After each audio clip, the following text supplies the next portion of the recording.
நிர்மலா சீதாராமன் மேல 1000 விமர்சனங்கள் இருந்தா கூட 2 நாள் 3 நாள் முன்னாடி அவங்க ஒரு பேட்டி கொடுத்திருந்தாங்க. என்னை ஊறுகா போடுற மாமின்னு எல்லாரும் சொல்றாங்க.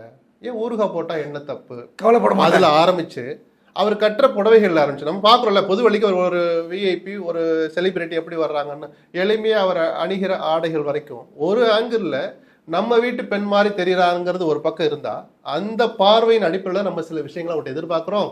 அந்த உணர்வுல தான் அவர் நம்ம ஆள் அப்படின்னு நினைச்சா அவர் ரொம்ப யதார்த்தமா பேசியிருப்பார். இதை எனக்கு தெரியாத விஷயத்த புரிய வச்சுட்டீங்க, நிச்சயமா நான் அதுக்கு ஒரு நடவடிக்கை எடுப்பேன்னு சொல்லியிருந்தா அதோட முடிஞ்சிருக்கும். அந்த வீடியோ வைரல் ஆச்சு, எல்லா தரப்பு மக்களாலும் ரசிக்கப்பட்டது. ஏன்னா அந்த வரி கட்டுறவனுடைய வழி அந்த ரசிப்புக்கு பின்னால் ஒளிஞ்சிருக்கு. வெறுமனே நகைச்சுவையோடு அது கடந்து போகல. அவரை கூப்பிட்டு வச்சு அவர் பேசுறாரு. ஒரு தனி அறைக்குள்ள ஏதோ நடக்குதுல்ல, அதை முதல்ல வீடியோ எடுக்க அனுமதிக்கலாமா, அதை எடுத்து வெளியில விடலாமா?